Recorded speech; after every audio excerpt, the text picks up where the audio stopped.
So this is Blair Bates of Building Restoration Incorporated, and this is Tom Neal of Neal Civic. They were the gentlemen who were in charge of doing the condition assessment in November 2007. This is what the roof looks like when you do get out there. And these are the seams that were failing for want of, oh, I don't know, $40 or $50 worth of caulk every couple of years.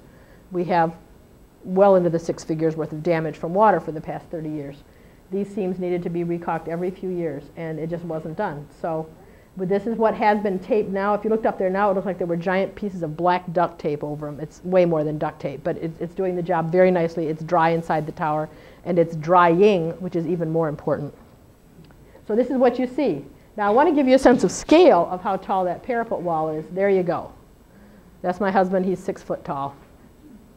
So you can see that that lower part of the parapet is just about the level of the back of your knees. You move carefully when you're up there, you know, and you can see how far it is. We're pretty much looking east there, I think. This is, and since I titled this "The Best View in the City," I figured I would go ahead and talk about some of the views you see from up there. This is looking downtown. There's the American National Bank building, Skyrise Apartments. These are the Pfizer Upjohn buildings that are downtown. So you can, yeah, there's the Civic Theater with this little green roof. There's the Radisson. Kind of get a sense of where you are based on that. But the view is spectacular. I really want to go up there sometime in the fall when the colors are changing, because I think it would just be amazing.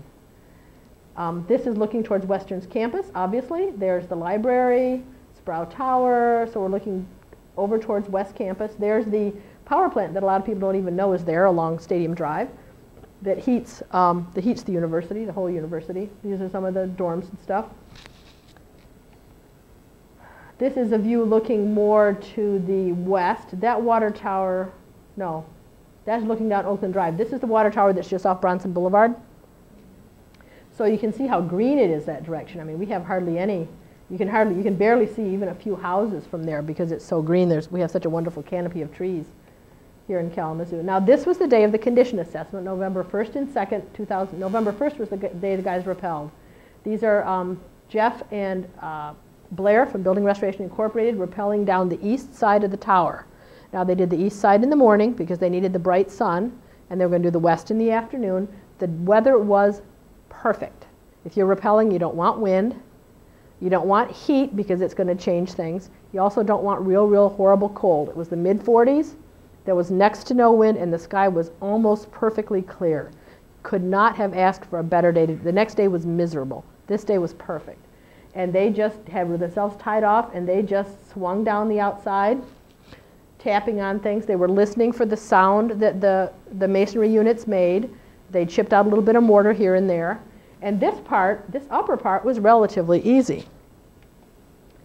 But then once you get below this, suddenly you're not next to the wall anymore. You're hanging out about 3.5, 4 feet. So there was a lot more swinging going on then, back and forth, and then trying to stop themselves for just a moment and listen. And it was pretty amazing to watch, you know.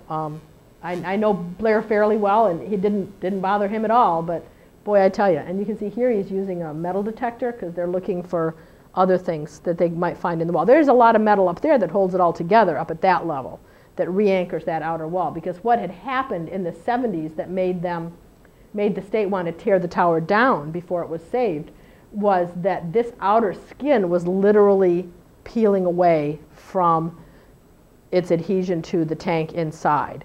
And so they did put some metal pins in when they did the restoration in the 70s. They did put the metal back in, not back, they put some metal in to make sure it was adhered. And so what he's doing with the metal detector there is looking for where those pieces are located, because I don't know how many of you have ever done building. Some of you have, I'm sure. You know the difference between planned and as-built. We had the plans, we didn't have the as-built until after this was completely done, so they were trying to figure out what was different from the way it was planned and how did it actually turn out.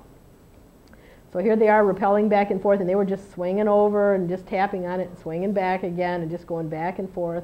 But they managed to stay facing the tower 95% of the time. They hardly ever turned around and were spinning. They're pretty good at what they do.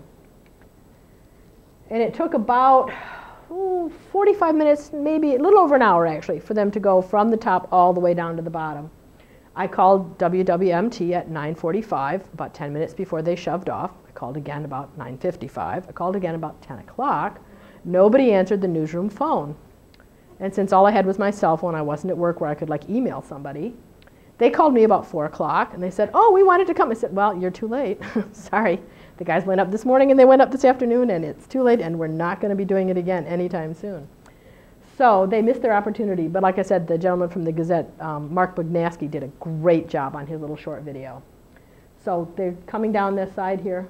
Now, I'm going to give you some more views of the inside because I want to get you a little bit more of a feel for how the tower used to be put together and what they planned to make it work. Now remember, this tower was built in 1895. Did not yet have electricity. They were trying to move away from gas and artificial lighting as much as possible because of the fact that there was still that fire hazard. They were hyper aware of the fire hazard. The reason the tower was built was because of the fire hazard, to keep everybody safe. And so they wanted to be sure they had natural lighting, and they didn't have electricity. So what they did was every place you see a window in the outer wall, there's also used to be a window that led into the inner core, because that inner core, of course, is where all the plumbing is that supplies the water tower, where the water goes in, where the water goes out. You need to be able to see what's happening in there. And by making these windows line up, the outer window, and there's the inner window that's bricked, it looks just like that, the light went naturally right into that central core, and they had what they needed. Okay? So that's kind of neat. But then the staircase that's there today, that spiral staircase, was put in, I believe, in the early 1950s because the old staircase had deteriorated. The old staircase was wood, and it went up just about that pattern you see there on the outer wall. That pattern you see there is from people's feet scuffing and hands touching for 70 years. That's what made that mark. And when you look closely, you can see right there, just barely, you can see pockets set into the masonry that were the supports for the landings. So that's where the wood was. And then it went from, of course, it went from the outer to the inner, and there was a landing and a staircase. Now the staircase wasn't the full width, but those joists went that far so that you could get to these inner windows and look down, or whatever you needed to do. Okay? Very, very simple engineering, very careful planning, but it made a structure that for its time did a superb job. In fact, the fact that it was online until well into the 1960s, I think the soft water tanks weren't decommissioned until the early 80s, says that it was doing its job. This is the outer window, what it looks like from the outside, and how well they line up from the outside to the inside, all the way up. Every place you see a window on the outside, there's one of these slots, openings on the inside as well, which is also the reason the pigeons have a place to go. Okay, so this again, here's our same cutaway we were looking at later. So the big issue that we have with the water tower about improving access is that the building itself, this wonderful tower, is completely surrounded by an active state mental hospital that is much needed in the state of Michigan. I believe it's one of the last 3 in Michigan. There are only 3 hospitals left in Michigan. We used to have 7, 8, something like that. They're all closed except these 3. Everybody that's there needs to be there. They've been sent here by the judicial system, not guilty by reason of insanity or incompetent to stand trial. They need help. Because of privacy laws, it's not like we can just let anybody who we want waltz in and out of there. These people, these consumers, have the right to their privacy. And the hospital is in the middle of it. This is the reason that the Bureau of History, part of History, Arts, and Libraries, wants to no longer own the tower, because their specific mandate under the state government is to make historic sites accessible to the public, keep them open and accessible to the public.